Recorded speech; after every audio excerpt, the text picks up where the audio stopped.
Benvenuti a tutti a questa nuova puntata di Noi Chiesa e ancora da parte di tutta Teleradio Pace l'augurio di un sereno e felice Natale. Ripercorriamo la gioia e la serenità di queste ore di festa partendo proprio dal messaggio del nostro Vescovo durante la riflessione nella Santa Messa della notte di Natale da parte di Monsignor De Vasini, l'invito a cercare la pace e a trovare momenti di condivisione e di serenità. Sentiamo proprio un passaggio della sua omelia. Anche per noi questa notte è una notte di grande gioia. È bello ed è consolante sapere che nelle bassezze della nostra umanità continua a farsi presente Dio, a nascere Dio. Le bassezze provocate dall'odio degli uomini, dalle guerre di questi tempi, le bassezze che vedono alcuni uomini migrare a rischio della loro vita pur di sopravvivere, le bassezze di tante donne, di tanti uomini che impoveriscono sempre di più, mentre pochissimi si arricchiscono sempre di più. C'è una grande gioia nel sapere che queste bassezze della nostra umanità sono il luogo in cui Dio, anche questa notte, vuole nascere. C'è una grande gioia nel sapere che è nella fragilità della nostra condizione umana che Dio vuole venire anche quest'anno. La fragilità delle nostre malattie, la fragilità delle nostre energie psicologiche e spirituali che a volte si assottigliano, la fragilità della morte che bussa alle porte delle nostre case, la fragilità dei nostri amori, a volte infranti, delle nostre separazioni. C'è una grande gioia nel sapere che Dio nasce nella piccolezza e nella semplicità della comunità dei cristiani, della Chiesa. Non siamo potenti, non siamo dominanti in questo mondo, lo sappiamo bene. Siamo una piccola comunità dove Dio vuole nascere. Una gioia che possiamo gustare fino in fondo, nella misura in cui, ripeto, anche noi, come i pastori, ci mettiamo in cammino per cogliere il segno di quel bambino.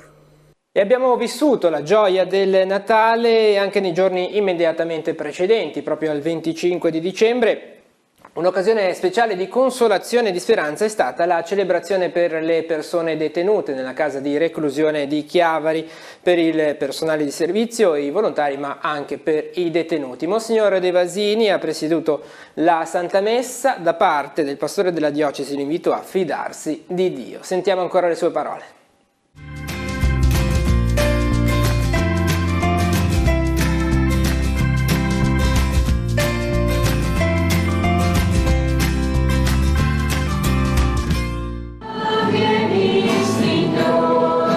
Ieri la condivisione del pasto nella mensa del carcere, oggi quella della mensa eucaristica in occasione del tradizionale appuntamento della messa di Natale.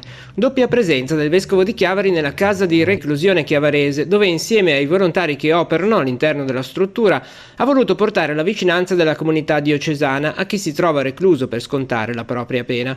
Monsignor De Vasini, nella riflessione scaturita dalla lettura del Vangelo, ha invitato a fidarsi di Dio, come Zaccaria ed Elisabetta hanno fatto nel dare il nome al loro figlio Giovanni. Caro fratello, cara sorella, fidati sempre di Dio, affidati sempre a Lui, anche quando il tunnel in cui ti trovi sembra senza via di uscita, anche quando la notte che stai attraversando sembra non avere fine. Una celebrazione partecipata, animata anche dai volontari della Caritas diocesana che offrono il loro tempo per restare vicino ai detenuti, soprattutto in questo tempo in cui si avverte maggiormente il distacco dalla propria famiglia e dai propri cari. Sicuramente quello che vogliamo portare è gioia, sicuramente, e il fatto che Natale è anche un sorriso e quindi sicuramente poterlo condividere con chi magari spesso invece non ce l'ha sul volto è una cosa bella. Animata anche col canto? Beh, certo, non può mai mancare il canto e anche questo segno di gioia e di speranza, e soprattutto in questo tempo. Per te è la prima volta in carcere come volontaria? Qua sì, sono già stata a Reggio Emilia, è stata un'esperienza che mi ha toccato molto e quindi ho deciso di tornare e chissà per magari ancora una volta tornare, e mi farebbe tanto piacere.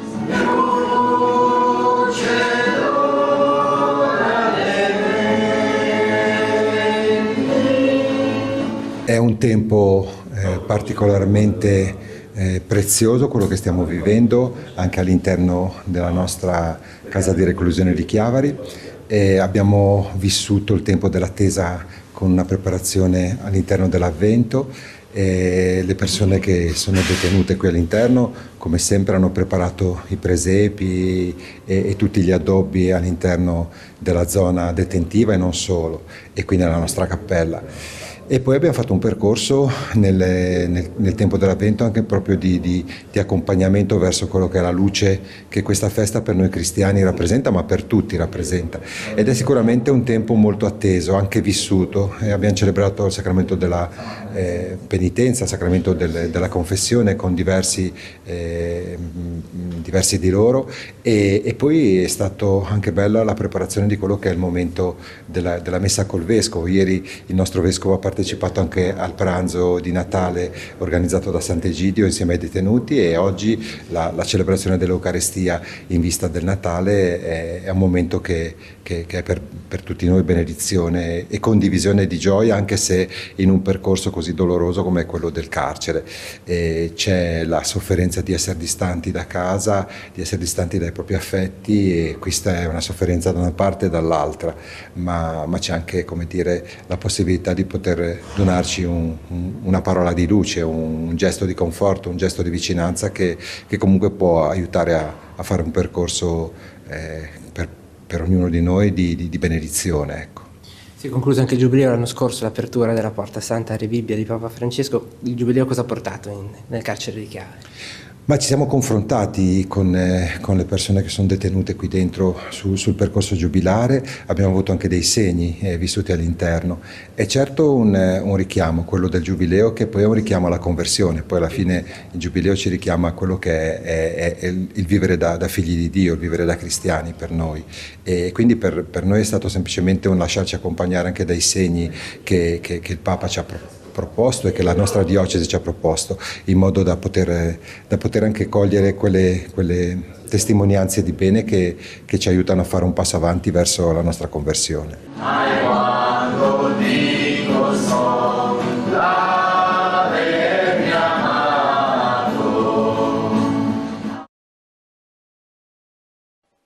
Facciamo ancora un passo indietro al villaggio del Ragazzo di San Salvatore di Cogorno. Gli enti diocesani di ispirazione cristiana si sono incontrati per la cena di Natale. Un gruppo di lavoro che ha organizzato la serata ha proposto musica e giochi. Vediamo com'è andata.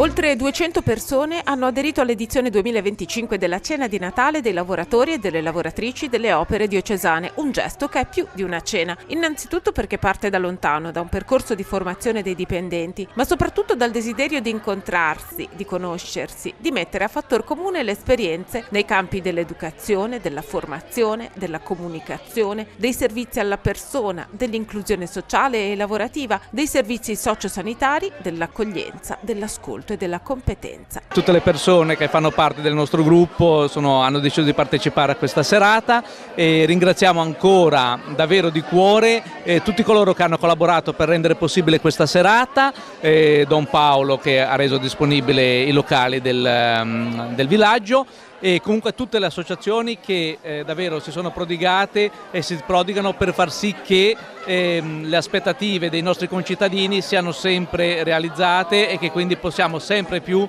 essere rilevanti dal punto di vista sociale sul nostro territorio. È un piacere essere così in mezzo a tante persone giovani che mi fanno ancora sentire giovane, e c'è bisogno anche di questo, e con questa vivacità e questa semplicità che secondo me sono due, direi, cifre fondamentali della vostra comunità, del villaggio, ma anche delle altre che sono qua presenti.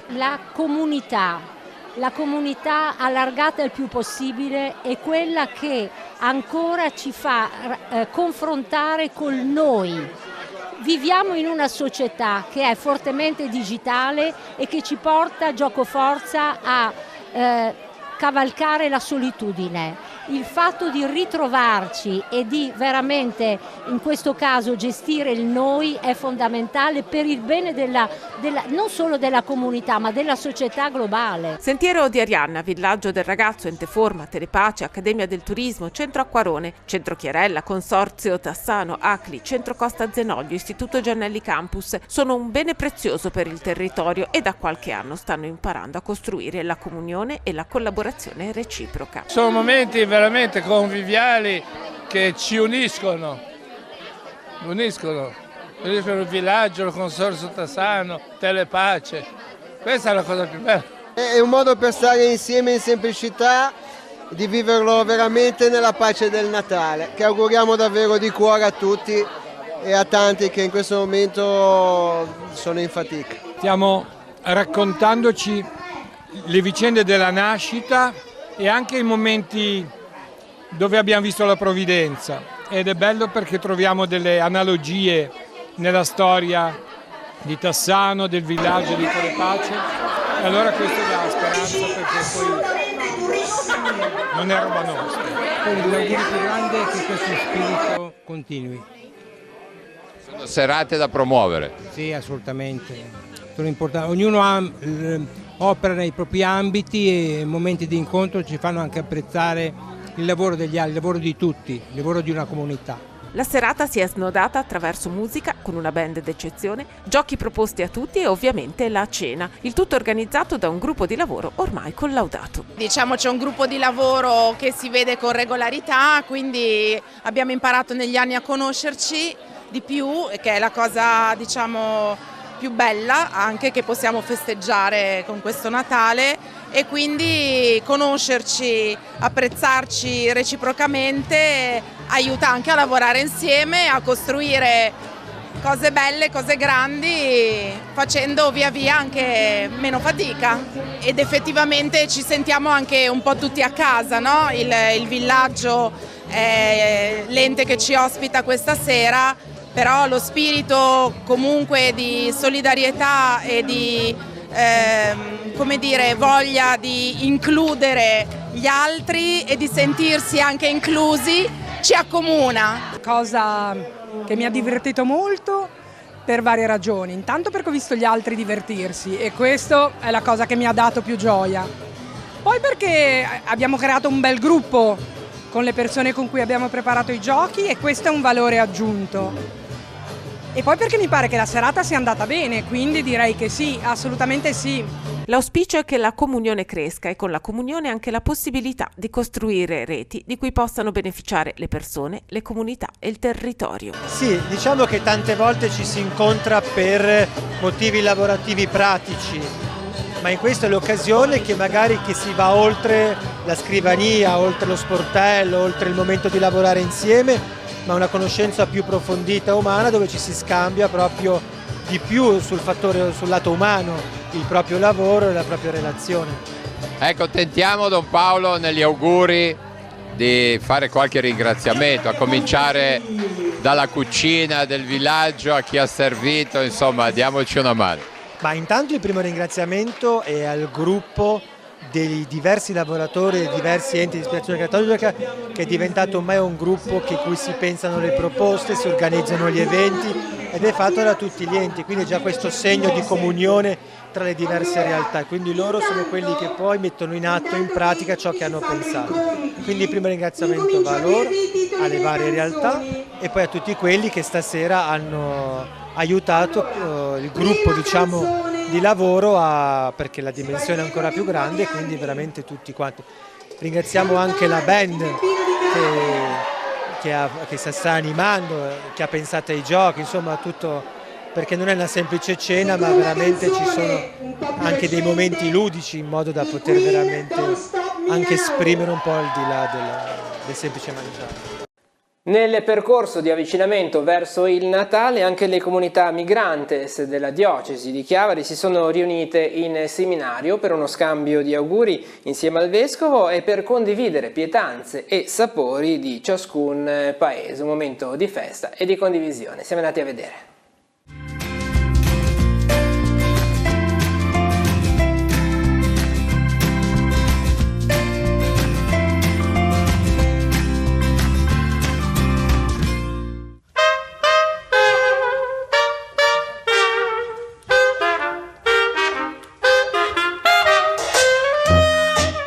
Il senso è proprio quello di stare insieme e mi pare che in questo periodo quello che si verifica e quello che abbiamo provato è che ci sono sempre meno divisioni, ed è l'augurio anche che ci facciamo, che non ci sia più il noi e il loro, ma che siamo un noi che cammina insieme.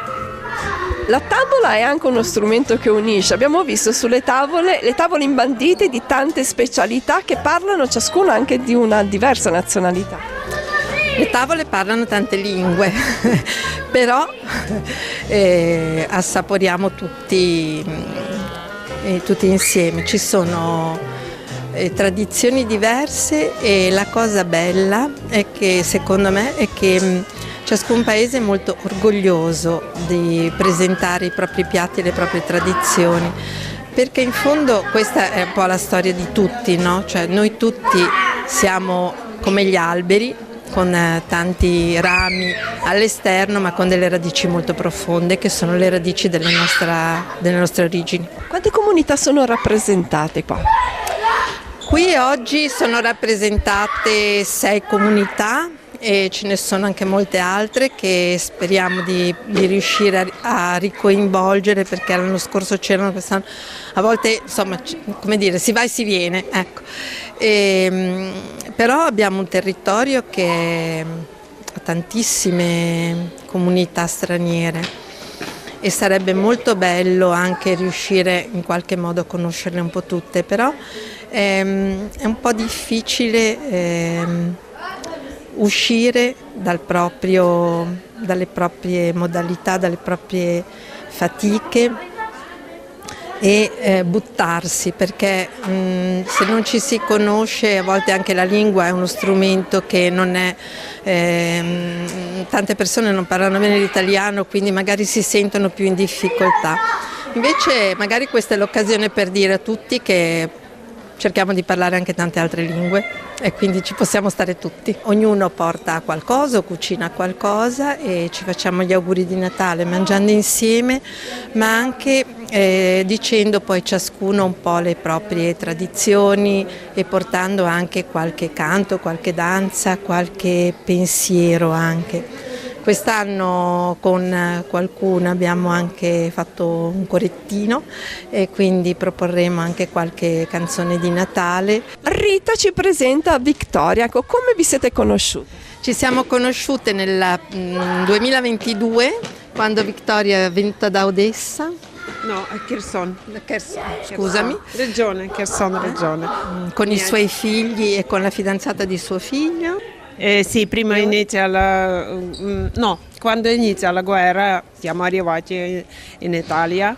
Per prima tempo paura tutto perché non conosco nessuno. Gloria a Dio. Incontriamo Rita, la comunità ucraina, la Caritas, sì, no? E pian piano tutti tante persone mi aiutano. E continuiamo a vivere la festa, la gioia del Natale raccontandovi di un altro evento che si è svolto sul nostro territorio. A pochi giorni dal Natale la scuola Maria Luigia di Chiavari, che è prossima a festeggiare i suoi primi 50 anni di vita, ha proposto il presepe vivente nel centro storico chiavarese, un appuntamento ormai tradizionale che quest'anno è diventato itinerante e ha compreso un percorso a piedi fino alla cattedrale di Nostra Signora dell'Orto. Ve lo raccontiamo.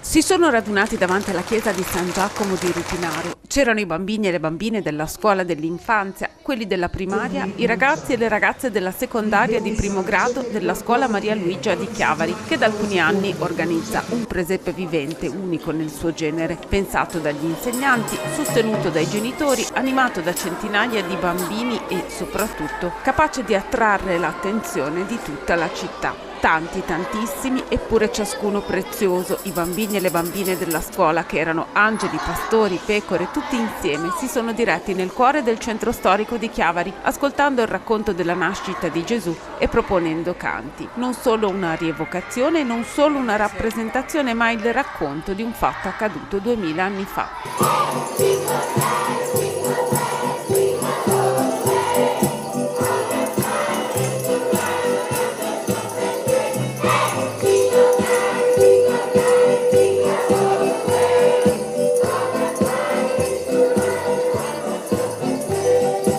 L'arrivo davanti alla cattedrale di Nostra Signora dell'Orto, dove il vescovo di Chiavari Giampio De Basini ha accolto bambini, genitori e insegnanti. Fermiamoci e contempliamo il presepe, il segno di che cosa?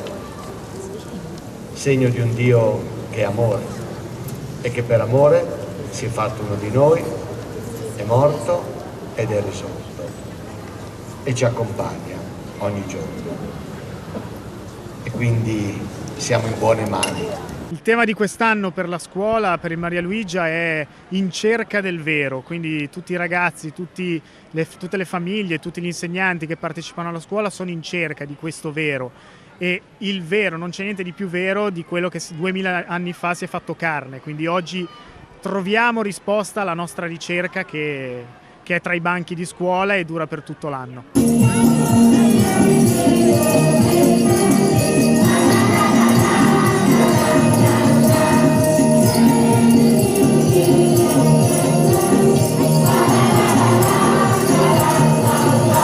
Sono 50 anni esattamente della cooperativa, dalla nascita della cooperativa dal 1976, è un anno di festeggiamenti, un anno importantissimo in cui guardare a quello che è stato fatto e in cui proiettarsi verso il futuro, e il presepe vivente è proprio uno dei momenti fondamentali degli eventi che caratterizzeranno i festeggiamenti che la scuola Maria Luigia ha in pensiero per questo e l'anno prossimo.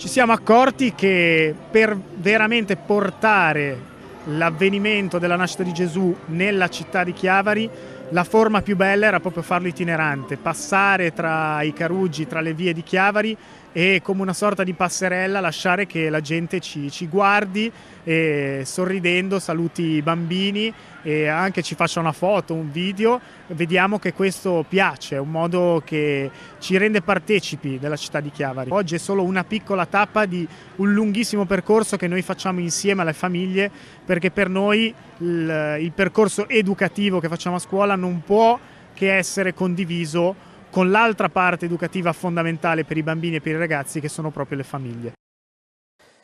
E in occasione della quarta domenica di Avvento, la comunità della Santissima Annunziata del Chiappeto a Genova ha accolto le telecamere di Teleradio Pace per la trasmissione in diretta della Santa Messa. È stata l'occasione per conoscere una parrocchia estremamente vivace in cui i giovani svolgono numerosi servizi. Vediamo com'è andata.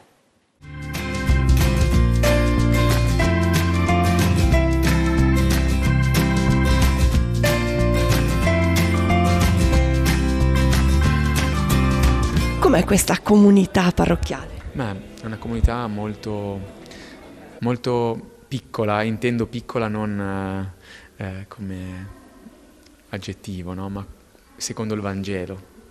Cioè lo spazio più grande è riservato ai piccoli, ai bambini, agli anziani, agli ammalati, e poi c'è la piccolezza del Vangelo, quindi il Vangelo vissuto nella quotidianità, quindi è una cosa che mi piace molto, cioè ti senti proprio a casa quando entri in questa chiesa, anche le persone che vengono da fuori, a volte quando entri in una chiesa giustamente sperimenti la maestà, la solennità, e sono caratteristiche importanti. Quando entri qui senti la casa, quindi è bello anche trovare spazi così. In questa quarta domenica d'Avvento l'invito che hai lasciato ai fedeli, a chi ha ascoltato l'omelia, è stato quello di non tenere il cero ma di portare la fiaccola. Che cosa significa? Sì, di non essere solo spettatori, appunto tenere il cielo, reggere la candela, come no?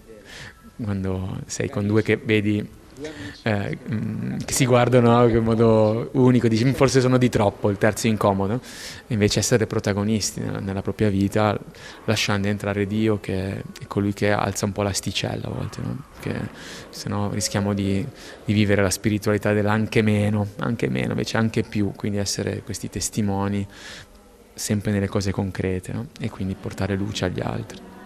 Sull'esempio di San Giuseppe, che poi è stato il protagonista del Vangelo di questa domenica. Sì, che ho detto, ma forse non sono degno di... E invece Gesù l'ha acchiappato, no? Cioè, e quindi così acchiappa ciascuno di noi, se vogliamo.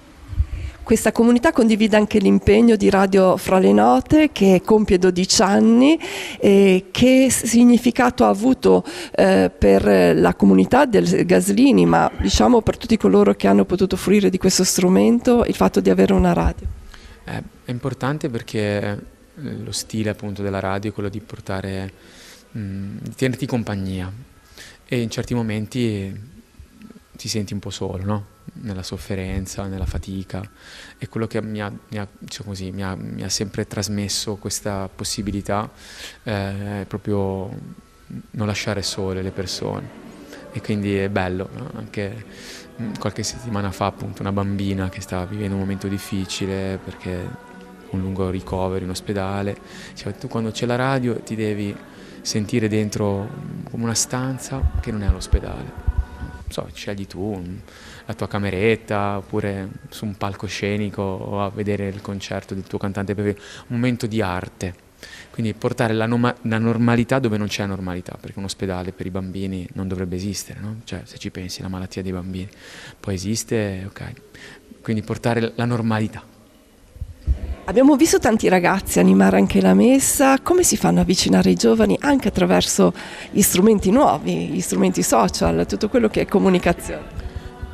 Dando spazio a loro. Se invece ci sono le panche coi nomi e non è loro, si allontanano. Invece se gli si dà spazio, la fiducia che si meritano, perché hanno il mondo nelle mani loro. Cioè, allora loro se lo prendono quello spazio. Se non glielo diamo, loro hanno una timidezza interiore, soprattutto nelle cose di Dio, della Chiesa, che non se lo prendono, mentre gli adulti se li prendono gli spazi. Invece i ragazzi no, a me piace molto il loro carattere, proprio questa umiltà di fondo, no? Non mi vuoi, me ne vado, cioè lo colgo, no? Però se invece gli fai sentire che li vuoi, allora se lo prendono. Quale augurio di Natale per questo Natale 2025? Che non sia un Natale robotico, no? Come il nostro protagonista della novena, ma un Natale di carne, incontri, di relazioni. La sua vita in parrocchia, la sua vita trascorsa anche come servizio alla parrocchia, qual è stata? La mia vita qui in parrocchia è iniziata molto presto, diciamo da ragazza ho frequentato l'Azione Cattolica, ho seguito i gruppi ACR, ho seguito poi il catechismo. Ho avuto un momento di stacco perché ho lavorato e poi subito dopo sono nati i figli, ho ripreso a fare il catechismo. È una parrocchia che ha sempre avuto una grande vita, una grande vitalità, è sempre andata avanti grazie ai sacerdoti che si sono susseguiti E il primo grande sacerdote che abbiamo avuto è stato proprio Don Umberto, che ha fondato questa parrocchia, perché noi prima eravamo parrocchia di San Martino dal Baro e poi hanno fatto questa parrocchia, la Santissima Annunziata del Chiappetto. E dopo Don Umberto abbiamo avuto Don Raffaele, abbiamo avuto Don Rosario, che è rimasto con noi 5 anni, e adesso abbiamo Don Roberto. Don Roberto è 9 anni che è qua con noi e ha creato tante cose. Abbiamo un bellissimo gruppo di ACR, un bellissimo gruppo di giovani e giovanissimi, abbiamo il catechismo, abbiamo quasi 120 bambini al catechismo, abbiamo Radio Fra le Note e durante l'anno facciamo veramente tante cose. Anche a Natale quest'anno abbiamo seguito e preparato una novena con i bambini del catechismo. E la notte di Natale alle 10:30 ci sarà un musical e poi la messa di mezzanotte, la cioccolata calda e il panettone per le persone anziane. Abbiamo anche gruppi di anziani che vengono aiutati con le feste della parrocchia, abbiamo il gruppo della ginnastica e facciamo veramente tante cose. Adesso abbiamo anche un campo che stiamo mettendo a posto per i ragazzi e quindi ci sarà anche questo campo sportivo che potrà funzionare non soltanto per i nostri ragazzi ma anche per gruppi che vengono da fuori. Quest'estate abbiamo fatto il campo, io stessa sono andata al campo e abbiamo fatto anche un centro estivo molto molto bello. Si riesce a coinvolgere tutta la comunità, anziani e giovani? Sì, si riesce a coinvolgere tutti. Ancora ieri abbiamo fatto la tombolata anziani e bambini. Eravamo circa 70 persone, è stato un momento bello, conviviale, insomma così, per darci un po' gli auguri del buon Natale. Come scegliete i canti per la messa? Beh, allora cerchiamo sempre chiaramente di dare spazio a quella che è la parola, quindi traiamo di solito ispirazione dalla parola, dal Vangelo e dalla liturgia chiaramente. Diciamo che di solito ci facciamo guidare da qualche parola chiave, da qualcosa che ci colpisce particolarmente e ovviamente cerchiamo di coinvolgere il più possibile la comunità. Chiara Canale che indossa la felpa con Radio Fra le Note. Abbiamo ricordato che compie 12 anni questa radio. Tu fai parte anche dello staff di Don Roberto in radio? Ho partecipato a vari incontri al Gaslini nella realtà della radio che comunque è piena di gioia e amore. Ci sono varie trasmissioni guidate dai nostri parrocchiani. Sono anche capo scout e quindi provo un po' a gestire i miei impegni tra questa parrocchia e la parrocchia di Quinto, San Pietro di Quinto, e quindi appunto a volte sono qua, per esempio a Natale farò 2 messe, una di là e una di qua per esempio, perché non faccio mancare nulla. Quando posso suono molto volentieri, già diceva prima Federico, ci piace tanto essere qua a fare il nostro servizio. Sfortunatamente io non riesco molto ad essere presente nella radio perché il mio impegno come capo scout mi chiede altri tipi di presenza già in altre zone della Liguria, però appunto se posso un po' sponsorizzare scoutismo, base scout Le Casette, Sant'Ilario sopra Nervi, bellissima, andateci, è un bellissimo posto per tutti gli amanti della natura e dello scoutismo. Grazie. Anche a Radio Fra le Note collabori? Sì, appunto, ho avuto un'esperienza rispetto già ad altri un po' meno, come dire, partecipata, perché appunto si prova a coordinare, però qualcosa si porta avanti. Mio fratello ha avuto molta esperienza col Gaslini, invece è riuscito per fortuna a dare una mano, non so se il Don vi ha già parlato, immagino che conosciate benissimo, e quindi appunto è un po' dovunque lo zampino del Don c'è sempre, alla fine che giri che ti rigiri fa tante di quelle cose che no. E com'è questa comunità? Che cos'è? Quali sono le attività che fate in parrocchia, a parte la chitarra che abbiamo avuto modo di ascoltare? Noi qua facciamo anche ACR e la facciamo ogni sabato e abbiamo anche un campetto su che il Don tiene aperto ogni venerdì e dove ci facciamo oratorio con i ragazzi, stiamo un po' lì insieme a loro, giochiamo a pallone, stiamo in comunità insieme. Fate da animatori anche ai più piccoli? Sì. Abbiamo visto tanti giovani oggi, è sempre così abbastanza affollata di giovani questa comunità. Di domenica specialmente sì, ma anche il sabato dopo ACR infatti veniamo a messa qua ed è sempre pieno di ci sono più ragazzi, ecco. Tu sei una chirichetta? Come ti chiami? Miriam. Da quanto tempo che fai la chirichetta? Allora, quanti anni hai? No, 11, non so, non mi ricordo precisamente da quando, però da un pochino che la faccio, la chirichetta. E noi abbiamo, con i miei genitori, anche quando mia mamma era incinta, ha seguito sempre il Don, e poi quando se n'è andato via da un'altra chiesa che è venuto qua l'abbiamo seguito, quindi però io sono stata battezzata in un'altra chiesa, però siamo sempre stati, ce l'abbiamo sempre seguito. Che cosa ti piace di questa parrocchia, di quello che fate qua in chiesa? Tutto. Facciamo ACR, facciamo il campo, i bivacchi. I bivacchi sono di weekend, quindi sabato e domenica. Il campo, per esempio, l'abbiamo fatto da domenica a domenica. Ma tu vai a fare anche le benedizioni insieme a Don Roberto? Sì. Cos'è questa storia delle Fanta benedizioni? Allora, tu vai a bussare le case per fare le benedizioni e a ogni... se ti aprono ci sono un tot di punti, c'è una classifica e chi vince, cioè chi fa più punti vince ovviamente. Per esempio vincono, che ne so, delle medagliette di carta, facciamo le foto e per esempio se ti apre, mi pare che se qualcuno ti apre 2 punti, se qualcuno ti apre però dice che non vuole la benedizione 1 punto e va avanti. Un don coinvolgente, Don Roberto. Sì, tanto. Anche voi siete chirichetti? Lorenzo. E tu? Francesco. Allora, cos'è di tutte le attività che fate qua in parrocchia quella che vi piace di più? Che vi fa... I campi.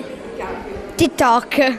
Ah sì, perché facciamo anche i TikTok col Don a volte, perché lui è anche è molto social il vostro, su Instagram, su TikTok, e quindi a volte facciamo anche dei video con lui. Qual è quello più divertente che hai fatto di TikTok? Non lo so, mi sono piaciuti tutti. Ma è sempre vero che lui riesce sempre a far gol, il Don? In tutti i TikTok lui fa dei gol strepitosi? Sì. Al primo tiro? Sì. E tu chi sei? Cioè non fa proprio al primo tiro gol, facciamo delle prove. Quante volte li ripetete prima di fare una buona? 2 o 3. Per esempio quando abbiamo fatto un gru ci abbiamo messo tipo 2 ore. Però vi siete divertiti lo stesso, tanto l'importante è giocare, no? Sì. E questo era l'ultimo servizio di questa edizione di Noi Chiesa, l'appuntamento con il settimanale che racconta la vita della Chiesa e della Diocesi di Chiavari torna la prossima settimana. Da parte nostra ancora l'augurio di un sereno e gioioso Natale. A presto!